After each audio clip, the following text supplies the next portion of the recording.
Hello everyone, welcome to the channel Nursing Officers. I am Abrar Wani and today we'll be discussing about some important MCQs related to the mental health disorders.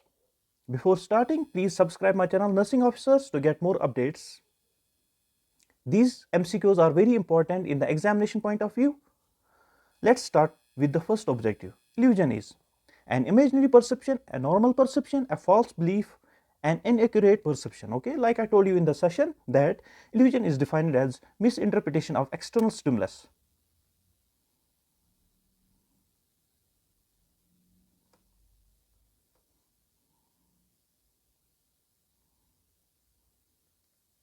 Misinterpretation of external stimulus. Okay, so external stimulus will be there, but the patient will be interpreting it or patient will be experiencing it inaccurately. So the right answer is inaccurate perception. Okay, illusion का मतलब है जब कोई external stimulus होता है मगर client क्या कैसे परसीव करता है एक्यूरेटली परसीव नहीं कर सकता, that is the illusion. Okay, imaginary perception नहीं हो सकता. इमेजिनरी परसेप्शन मीन्स खुद ही क्लाइंट अपना कुछ बनाए अंदर से, that I am feeling something and I am hearing some voices. Okay, but the external stimulus will be absent there. Okay, that is the hallucination. Okay, normal perception पता ही है, false belief पता ही है आपको. Okay, that is the illusion is an inaccurate perception. Next, false perception with the stimulus is called as when there will be false perception with the stimulus, when there will be the presence of stimulus but the patient will be taking it or experiencing it inaccurately, that is the illusion. So illusion is the right answer. Okay, if the questions comes like this, the false perception without stimulus, अगर question ऐसे आए false perception हो मगर stimulus नहीं हो, external stimulus नहीं हो वहां पे, तो हम उसको कहेंगे hallucination. Okay, but stimulus is there. When the stimulus is there, that is an illusion. Okay, this is very confusing question in the examination. When there will be stimulus, this is the illusion. When there will be not stimulus, this is the hallucination. Next, Rohan sees a design of flower on a wallpaper and perceives it as animal. This is the example of, okay, one wallpaper is there. On the wallpaper there is a flower. Rohan sees it. External stimulus is there, okay, but Rohan is perceiving it, experiencing it in the inaccurate manner. So this is the illusion. Okay, अगर wallpaper नहीं होता और रोहन वहाँ पे कोई जानवर देखता, that means he is seeing the false images, that means hallucination. Okay, but wallpaper is there, Rohan is perceiving it inaccurately, that's the illusion. Okay, so hallucination, delusion, and idea of reference is wrong.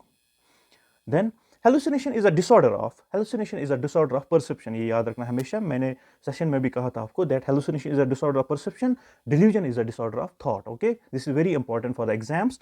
Hallucination is a disorder of perception, not thought, not consciousness, not behavior. Okay, then false sensory perception in absence of real external stimulus. False sensory perception. Okay, false sensory perception, but यहाँ ध्यान रखना, in absence of real external stimulus is called as hallucination. मैंने अभी बोला आपको, जब external stimulus नहीं हो मगर इंसान इनएक्यूरेटली परसीव करे वो कोई चीज, that is the hallucination. External stimulus नहीं होता है वहां पे. ओके, नॉट डिपर्सनलाइजेशन, यहाँ पे नया वर्ड है, मैं बताऊंगा आपको. Depersonalisation mean detachment. Okay, detachment क्या होता है? पेशेंट जैसे, क्लाइंट जैसे ड्रीम में होता है. Okay, detachment from his thoughts, from his actions. Okay, from his own self हम बोलते हैं इसको, from the client own self हम बोलते हैं इसको depersonalisation. Okay, then deja vu means new event, कोई इवेंट हो जो हमें फैमिलियर लगे कि ये हमने देखा है कभी. ओके, हम ऐसे बोलेंगे new event occurring first time but it looks familiar. Okay, new event मैं यहाँ पे लिखूंगा, दिस वेरी इंपॉर्टेंट, ये एग्जाम में आता है. New event that looks familiar to the client as it has happened earlier. As happened, मैं यहाँ पे लिखूंगा as happened earlier. याद रखना, नोट करके रखना. Okay, then there is a illusion is an inaccurate perception. Inaccurate perception, ये आपको पता है, with stimulus, with external stimulus. Okay, so the right answer for this is absence of real external stimulus is hallucination is the right answer. Okay, next, a mental disorder in which a person, very important, feels that lice are crawling in his arm but actually there is nothing on his arm. The patient is suffering from. Okay, first we will get up from the confusion between illusion and the hallucination. Okay, we'll check in the question that the mental disorder in which person feels that a lice are crawling in his arm. but actually there is nothing. Okay, absence of perception means hallucination is there, so illusion is wrong. Okay, there is nothing on his arm, the client is suffering from. Auditory means voices, no voice is there, so auditory is wrong. Okay, auditory is wrong, so the right answer is tactile. Tactile hallucination means in which the person feels that anything is traveling on his arm or on his skin. Okay, कुछ चल रहा है उसकी skin पे, जैसे मैंने बोला था tactile hallucination में, but it is without the external stimulus. Okay, अगर external stimulus होता वहाँ पे और इंसान perceive करता है inaccurately, then that was the tactile illusion. Okay, याद रखना आप, इसमें बहुत कंफ्यूजन होता है बिटवीन इल्यूजन एंड हेलुसिनेशन, इसलिए मैं बार बार ये एक्सप्लेन करता हूँ. Delusion is the disorder of what, thinking. Okay, thought. Okay, जैसे मैंने बोला आपको हेलुसिनेशन क्या होता है, डिसऑर्डर ऑफ हेलुसिनेशन. मैं बार बार यही कह रहा हूँ आपको, याद रखना, एग्जाम में गलत होता है ये. Hallucination is disorder of perception. Okay, याद रखना. what is the difference between hallucination and delusion? Delusion is a disorder of thought process, content of thought.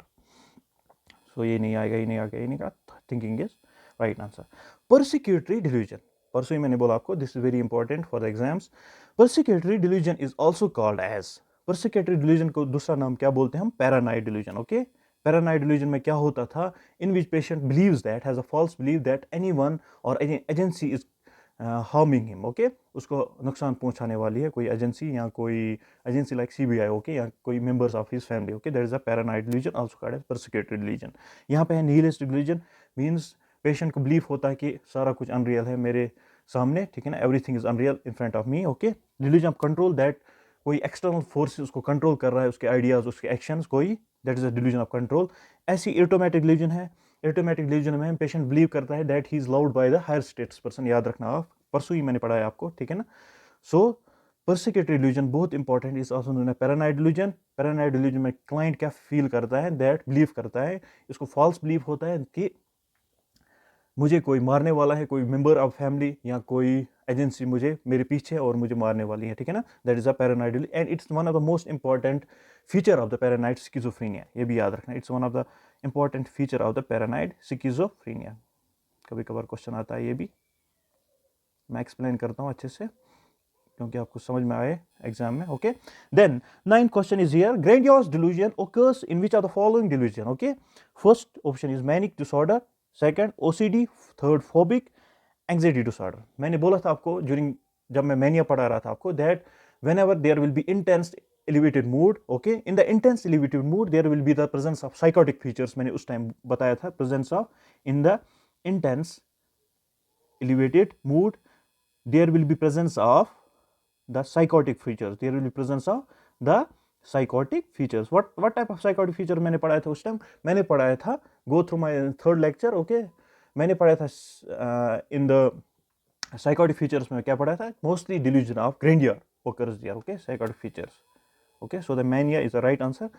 Delusion of grandeur क्या होता है, patient feels that he is powerful or he is worse than others. okay, in the grandiose delusion, so it occurs in the manic disorder. OCD क्या होता है, OCD मैं थोड़ा सा यहाँ पे बताऊंगा आपको, मुझे पढ़ाना है in the next lecture. okay, OCD means obsessive compulsive disorder. मैं लिखूंगा यहाँ पे, it is the obsessive compulsive,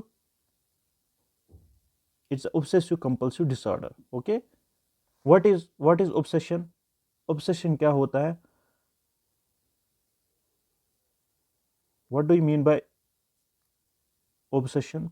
obsession means कोई आइडिया कंटिन्यूसली क्लाइंट में आता है, परसिस्टेंट आइडियाज आते हैं क्लाइंट में, ठीक है ना. यहाँ हम बोल सकते हैं the idea that continuously preoccupies in the client's mind. Okay, persistent, ऐसे हम बोल सकते हैं persistent ideas coming in client's mind. Okay, that is a obsession. Okay, compulsion means strong urge to do something. Okay, compulsion का मतलब है strong urge to do something. Okay, like washing of hand again and again, that is a compulsion. okay, then is a phobic. Phobia is a irrational fear. okay, phobic disorder, anxiety, you know. So grandiose delusion occurs in the manic disorder. okay, next, delusion of abnormality in the body function, when there will be false belief that my body is abnormal, that is the somatic delusion. that is a somatic delusion. Grandiose nahi hoga. Grandiose means belief that, false belief that I am powerful than others. Nihilistic means जैसे मैंने अभी बताया, nihilist means everything is unreal, okay. Persecutor means और paranoid delusion, it means that someone is harming me, okay. So right answer is the somatic delusion, okay. Next, when the client makes up stories in the blank spaces of memory is called as, very important, when the client makes up stories in the blank spaces of memory is called as, it's called as confabulation, okay.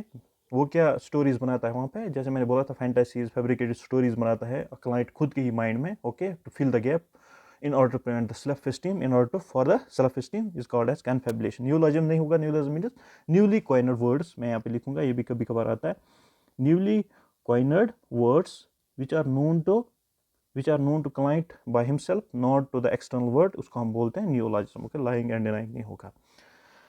Next, jumping off one idea towards the another idea is called as, okay, it's when the client jumps from one idea to another idea, ये मैंने पढ़ा है, it's called as flight of ideas, ठीक है ना. perseveration नहीं होता है, ठीक है ना. mutism नहीं होता है. ideas of persecution means paranoid, जिसको paranoid belief हो, ठीक है ना, या paranoid delusion हो, ठीक है ना, that anyone is harming him, ठीक है ना. perseveration means कोई पेशेंट डिटैच होता है या फ्रॉम वन सेल्फ, ठीक है ना. डिटैचमेंट हम ऐसे बोल सकते हैं, detachment from one self, detachment from one self, okay. like the patient is in dreams, that is a perseveration. mutism, you know, flight of ideas means jumping from one idea to another idea, okay. एक ही content पे patient नहीं रहता है, एक content पे दूसरे content पे चले जाता है, that is my flight of ideas. next, coining of new words is known as, नए वर्ड पेशेंट कॉइन करना, वो वर्ड्स पेशेंट ही जानता है क्या है, एक्सटर्नल वर्ड नहीं जानता है, ठीक है ना. That means neologism. जैसे मैंने बोला, मैनरिज्म नहीं होता है. Mannerism means habitual gesture, habitual, ये याद रखना, ये भी कभी कभार आता है, हैबिचुअल गेस्चर. हैबिचुअल गेस्चर का मतलब मैं एग्जांपल दूंगा यहाँ पे.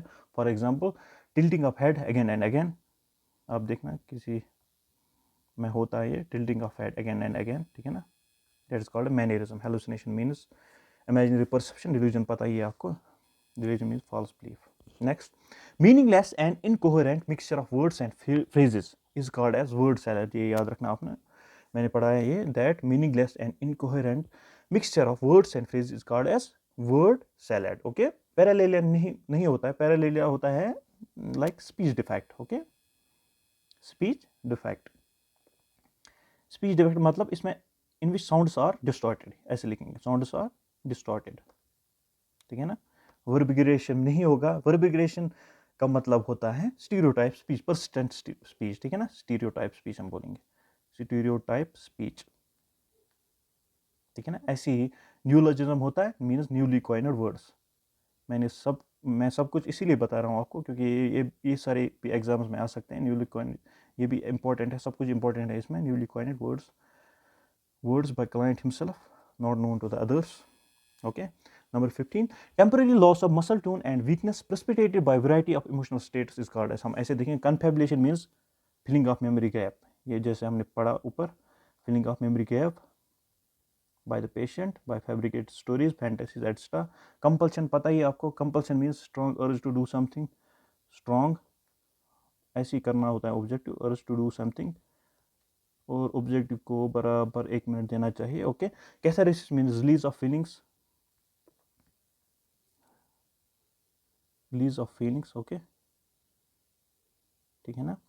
इसके बगैर आप देखो, temporary loss of muscle tone नहीं है इसमें, so the right answer will be cataplexy, means temporary loss of muscle tone and weakness precipitated by variety of emotional status, okay. Next, the process to attend and react to stimulus is called as, very important, the process to attend and react to stimulus is called as perception, okay. देखो, हमें कभी कभार ये confusion होता है between perception and sensation. Sensation का मतलब होता है ability to feel things with help of sense organs, हम लिखेंगे यहाँ पे, to feel things with the help of sense organs, okay, ठीक है ना. perception का मतलब होगा process to attend and react to that stimulus and perceive that stimulus, that is a perception, okay. elaboration और interpretation नहीं होगा, sensation नहीं होगा, याद रखना difference between perception and sensation. Then inability to verbally describe one's own feelings, okay. देखो, anhedonia means release of feelings, release of feelings, client is feelings. जैसे akinesia, नया वर्ड है यहाँ पे। Akinesia means loss of ability to move muscles, याद रखना, loss of ability to move muscles, muscle fatigue होता है इसमें, ठीक है ना। एजिटेशन पता ही आप, due to anxiety, anxiety states में होता है ये। So alexithymia means inability to verbally describe one's own emotional feelings, मगर इसमें क्या होता है, पेशेंट अपनी फीलिंग्स डिस्क्राइब नहीं कर सकता, दैट इज द एलेक्सीथाइमिया। ओके, ठीक है ना, इनएडिनिया नहीं, ठीक है ना, एकाइनीसिया नहीं, एजिटेशन नहीं। Okay, next, a form of speech in which clients tends to wander away from the intent point and never returning to the original idea, very important, ठीक है ना। देखो, वर्बिगेशन नहीं होगा, वर्बिगेशन जैसे मैंने बताया आपको, it's a stereotype speech, thought insertion नहीं, इट्स अ थॉट डिसऑर्डर, ठीक है। टेंजेंशियलिटी है इसका जवाब, मैं बताऊंगा कैसे, थॉट ब्लॉक नहीं होगा, इट्स अ थॉट डिसऑर्डर, ठीक है। टेंजेंशियलिटी जैसे मैंने बताया था, डिसऑर्डर्स ऑफ डायरेक्शन मैंने पढ़ाया था आपको, डिसऑर्डर्स ऑफ डायरेक्शन, ठीक है ना। डिसऑर्डर्स में डायरेक्शन मैंने दो चीज़ें पढ़ाई थी, एक मैंने पढ़ाया था सर्कमस्टेंशियलिटी, सर्कमस्टेंशियलिटी, इसीलिए बार बार बता रहा हूँ, ये आता है एग्जाम में। दूसरा मैंने बताया टेंजेंशियलिटी, ठीक है ना। सर्कमस्टेंशियलिटी का मतलब होता है, एक क्लाइंट को कोई स्पीच देते हैं, कोई क्वेश्चन देते हैं, वो क्लाइंट क्वेश्चन के रिलेवेंट कुछ नहीं बोलता है, बट अनएसेंशियल थिंग्स बोलता है, मगर एट लास्ट, ठीक है ना, ये अनएसेंशियल थिंग्स, फॉर एग्जांपल हम यहाँ पे बोलेंगे, ठीक है ना, believe will be unessential things, ठीक है ना, ये बोलेगा unessential things, but lastly the client reach to the essential target point पे पहुंचता है वो लास्ट पे, ठीक है ना, in the form circle, circums mean circle, ऐसे ही तुम याद रखना, ठीक है ना, लास्ट पे क्लाइंट पूछता है, मगर यहाँ पे क्वेश्चन क्या बोलता है, and never return to the original idea. Tangentiality में क्या होता है, ये कभी रिटर्न नहीं होता है टू इट्स ओरिजिनल पॉइंट, ठीक है ना, ये बस unessential things relevant to the topic नहीं बोलते हैं, बट अनएसेंशियल थिंग्स बताता है, ठीक है ना, that is a tangential. So इसका जवाब क्या होगा, टेंजेंशियलिटी, याद रखना। There are two disorders of direction, one is circumstantiality, second is tangentiality, tangentiality. Okay, next, who was the first psychiatric nurse, बार बार ये एग्जाम में आता है, Linda Richards was the first psychiatric nurse. Okay, second, the type of speech in which one repeats what other have just said. Okay, bar bar repeat करना, imitate करना, that means echolalia. Okay, ecopyrexia means repetition of actions, याद रखना, repetition of actions, ठीक है ना, ठीक है ना। ओके, न्यूलॉजिज्म पता है, न्यूली कॉइनर वर्ड एसोसिएशन नहीं होगा, ठीक है ना। So echolalia means, echolalia is the right answer. Then loss of insight, बार बार मैं बता रहा हूँ आपको, दैट लॉस ऑफ इनसाइट आता है बार बार, ठीक है ना। इनसाइट मीन्स, इनसाइट मैं फिर से बताऊंगा, इनसाइट का मतलब होता है awareness about one's own mental health, awareness about one's own mental health. Okay, when the client will be unaware about one's own mental health, so the client have psychotic diseases, ठीक है ना। Neurotic disease में क्या होता है, presence of insight, ठीक है ना। सो इसका आंसर आएगा साइकोसिस, फोबिक वगैरह नहीं आएगा, अल्कोहलिज्म नहीं आएगा, डिप्रेशन नहीं आएगा, ठीक है ना, deals with the neurotic things. Okay, so insight and judgement will be absent in the phobic psychotic disorders. Okay, the next, when the illusion will become fixed, the patient may experience a delusion. Okay, जब कोई illusion, inaccurate perception, fixed दिमाग में रह जाएगा और client वही सोचेगा, फिर वही ट्रू है इन द एक्सटर्नल वर्ल्ड, ठीक है ना, दैट्स कॉल्ड एज डिल्यूजन, वो फॉल्स बिलीव बन जाएगा एक क्लाइंट में, ठीक है ना, उसको हम डिल्यूजन बोलते हैं। Confabulation means feeling of memory gap, वो आपको पता ही है, हेलुसिनेशन पता ही है, इमेजिनरी परसेप्शन याद रखना। Next, mirage is a type of delusion, negativity, illusion, unconsciousness. Okay, mirage is a type of optical illusion, जैसे मैंने बताया था आपको in the session, mirage is a type of optical illusion seen in the deserts, जब हमें deserts में लगता है कि दूर से हमें लगता है कि वहां पे पानी है, that's a optical illusion. Okay, mirage is a type of optical illusion, so the illusion is the right answer. Then the experiences of the feeling, emotion और mood is called as effect. Positivity नहीं होता है, ego नहीं होता है, idea नहीं होता, इसका जवाब है इफेक्ट, ठीक है ना, इसीलिए हम इफेक्टिव डिसऑर्डर बोलते हैं, ठीक है ना। Effective disorder means mood disorder, ठीक है ना। एक्सपीरियंस जब कोई पेशेंट करे, कोई फीलिंग, कोई इमोशन, कोई मूड, ठीक है ना, उसको हम बोलते हैं effect. Patient has this effect, this type of mood, ठीक है ना, जब कोई मूड कोई एक्सपीरियंस करे, ठीक है ना, एलिवेटेड मूड हो, जब पेशेंट कोई एक्सपीरियंस करे that mood, it's called as affect, that is affective disorder, ठीक है ना, affect is the mood. Next, the most type of hallucination seen in the patient, जब मैं हेलुसिनेशन पढ़ा रहा था आपको, मैंने बताया था उस टाइम ये क्वेश्चन आता है that auditory hallucination is one of the most common type of hallucination seen in the psychotic disease, ठीक है ना, याद रखना, auditory hallucination is one of the most important क्या type of hallucination seen in the psychotic disease. Okay, so this was all for today. Hope you like these MCQs. Thank you. Like and subscribe the nursing officers. Thank you.